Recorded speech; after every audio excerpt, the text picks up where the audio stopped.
हमारे मौजूदा सरकार है ना, उनके जितने भी मंत्री हैं, जितने भी नेता हैं, उनकी जो मानसिकता यही है कि औरतें जो हैं सिर्फ कुचलने के लिए बनी हैं, घर में कैद रहने के लिए, एक वस्तु की तरह वो औरतों को समझते हैं। मनीषा वो बच्ची जो चली गई दुनिया से, उसके फादर हैं, वो पुलिस प्रशासन में जाते हैं, तो उनसे कितनी अफसोस की बात है, उनसे कहा जाता है कि आप जो है, आपकी बेटी किसी लड़के के साथ भाग गई होगी। शर्म आना चाहिए एक पुलिस वाले को इस तरीके से। अमित शाह, आप बताइए ना कि बेटियां जो है कॉलेज तक के अंदर सेफ नहीं है, कॉलेज जाने में भी सेफ नहीं है, जॉब करने वाली महिलाएं सेफ नहीं है, स्कूल में बच्चियां सेफ नहीं है, तो किस तरीके से आप कहते हैं कि 12 बजे रात में भी महिलाएं सेफ होंगी? कंगना जैसी जो महिलाएं हैं वो तो सुरक्षित रहेंगी। उनकी जो मानसिकता है, अपने आप को आगे रखना, दूसरी महिलाएं जो हैं उनको दबाना। जब निर्भया कांड हुआ था, उसके बाद हम लोगों ने उम्मीद की थी कि इस तरीके से निर्भया कांड दूसरी बार हमें नहीं मिलेगा देखने के लिए, लेकिन आप देख रहे हैं जब से ही किस कदर निर्भया के जैसे ही किस कदर बर्बरता हो रही है और हत्या हो रही है।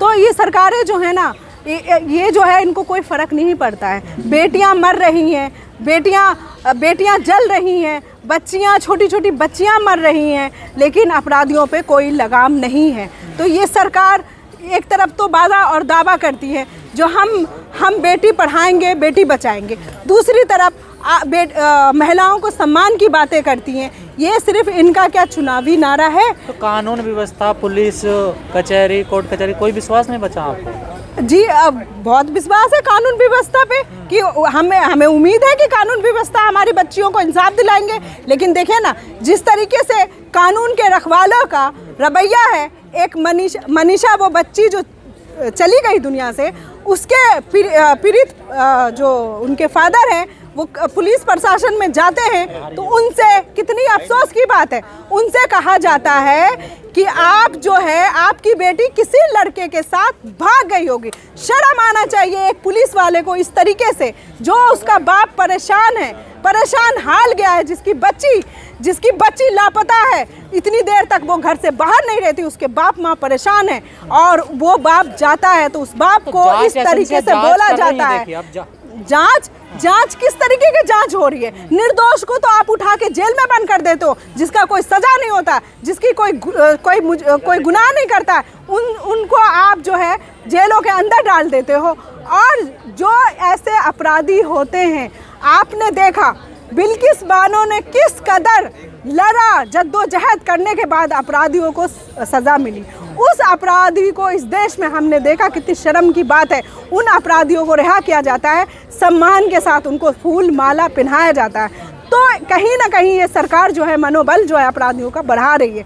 दूसरी तरफ ये निक्की वाला जो हुआ है, उसको जलाया गया, आप देख ही रहे किस तरीके से उस केस को तोड़ा मरोड़ा जा रहा है। कि बेटियां, महिलाएं रात को 12 बजे घर से निकल सकती हैं, गहने पहन करते हैं। तो अमित शाह, आप बताइए ना कि बेटियां जो है कॉलेज तक के अंदर सेफ नहीं है, कॉलेज जाने में भी सेफ नहीं है, जॉब करने वाली महिलाएं सेफ नहीं है, स्कूल में बच्चियां सेफ नहीं है, तो किस तरीके से आप कहते हैं कि 12 बजे रात में भी महिलाएं सेफ होंगी? हाँ, सेफ होंगी, हमें उम्मीद करते हैं। किस तरीके से होगी? जब इस माहौल में, इस समाज में जब आप सुधार करेंगे, जब आपने फोन, वेबसाइट, इतने सारे अश्लीलता मोबाइल के अंदर भर दिया है, तो किस तरीके से वो महिलाएं सुरक्षित रह सकती है? जब एक पुरुष को आपने हैवान बना दिया है, नशा के लत में आपने डाल रखा है, छोटे छोटे बच्चे आगे कर रहे हैं। कंगना जैसी महिलाएं आगे आ रही हैं और महिलाओं के लिए मिसाल बन रही हैं। आज देखिए ना, कंगना जैसी जो महिलाएं हैं वो तो सुरक्षित रहेंगी, क्योंकि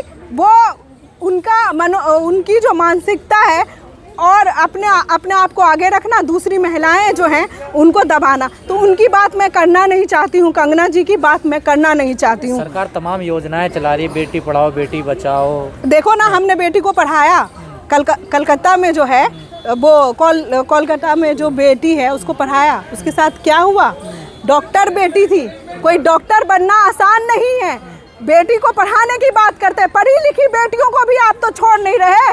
दरिंदे जब उसके साथ हैवानियत कर रहे हैं तो क्यों नहीं आप उसको सज़ा देते हैं, क्यों नहीं आप उसको कार्रवाई करते हैं, बल्कि जो पीड़ित परिवार है और वो बच्ची है उसी को आप उसी के जो है चरित्र पे आरोप लगाते हैं, उसी को केस को तोड़ा मरोड़ा जाता है।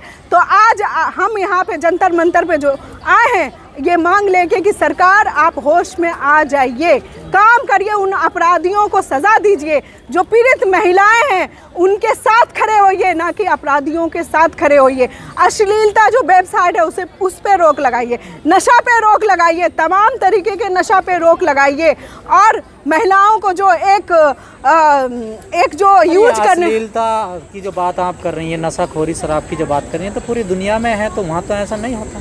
नहीं, पूरी दुनिया भर में भी देखा है, जहाँ भी नशा का ज़्यादा है वहाँ ऐसी केसें आती हैं। लेकिन हम अपने हिंदुस्तान की बात कर रहे हैं। जब हमारे हिंदुस्तान में जब हमारे बेटियों को सम्मानित बेटियाँ भी हैं, झांसी की रानी भी हैं, नूरजहाँ भी हैं, न जाने कैसी बेटियां, ऐसी महान बेटियां हैं। उस टाइम में अपने दौर में उन्होंने लड़ाई लड़ी अपने हक अधिकार के लिए। लेकिन आज की बेटियां जो हम ही झांसी की रानी है, हम ही नूरजहाँ है, हम ही सब कुछ है, लेकिन हमें ही अपनी लड़ाई लड़नी होगी। जो हम आज आपको बताना चाहती हूँ कि यहाँ पे जंतर मंतर पे हमारी आवाज़ उठाने के लिए भी हमें जद्दोजहद करना पड़ रहा है। तो आज आप देखिए कि अब हम अपने अधिकार के लिए अगर आवाज़ उठाते हैं, अपनी मांग को उठाते हैं, तो वो भी आज आसानी से हम उठा नहीं पाते। ये तो घटनाएं रुक ही नहीं रही है ना। आप कितने आंदोलन करें, कितने कैंडल मार्च निकाले, कहाँ रुकती हैं? आप जहाँ बात कर रहे हैं कहीं ना कहीं कोई घटना हो रही होगी। देखिए, हाँ, घटना जाहिर सी बात, बिल्कुल सही कहा आपने। घटनाएं तो हर एक मिनट, हर एक घंटे में हो रही है, लेकिन यही तो बात है ना, इसके मैन जो जड़ है उसको पकड़ने की जरूरत है। तो हमने तो देखा, हम तो काम कर रहे हैं, हमें पता चल रहा है कि किस तरीके से एक पुरुष मानसिक को जो बढ़ावा हम दे रहे हैं, उसको जो हम जानवर बना रहे हैं, तो वो वेबसाइट है सबसे इसका बड़ा रीज़न, नशा है इसका सबसे बड़ा रीज़न। अब एक मिसाल के तौर पे आप और मैं हैं, मैं आपकी दोस्त हूँ और आप जो है रात दिन अश्लील चीज़ें देख रहे हैं, तो आपके मन में क्या विचार आएगा? आपके मन में तो यही विचार आएगा, चलो मुझे सज़ा मिले, चाहे कुछ होगा बाद में देखा जाएगा, लेकिन पहले मैं अपना हवस पूरा कर लेता हूँ। आएगा कि नहीं आएगा? तो इन सब चीज़ों की कहीं ना कहीं जिम्मेदार जो है सरकार है। पर तमाम ऐसे लोग हैं जो अभी भी महिलाओं को दोयम दर्जे का नागरिक समझते हैं, उन्हें बहुविलास की वस्तु समझते हैं। तो उनकी मानसिकता कैसे सुधरेगी बताइए? उनकी मानसिकता जो है ना नहीं सुधर सकती, इसलिए नहीं सुधर सकती है क्योंकि जो हमारे मौजूदा सरकार है ना, उनके जितने भी मंत्री हैं, जितने भी नेता हैं, उनकी जो मानसिकता यही है कि औरतें जो हैं सिर्फ कुचलने के लिए बनी हैं, घर में कैद रहने के लिए, एक वस्तु की तरह वो औरतों को समझते हैं। तो वो वस्तु की तरह जिस दिन समझना छोड़ देंगे, उसी दिन ही औरतों के लिए वो खड़े हो जाएंगे। तो सब पे कंट्रोल कैसे होगा? कंट्रोल कैसे होगा? कंट्रोल ऐसे ही होगा जैसे हम अपनी आवाज़ उठा रहे हैं, और इस आवाज़ को इतना बुलंद करेंगे कि सरकार जो है हार जाए और मान ले हमारी मांगों को कि हाँ, हम इन महिलाओं के सम्मान में काम करेंगे, तब भी रोक लगेगा।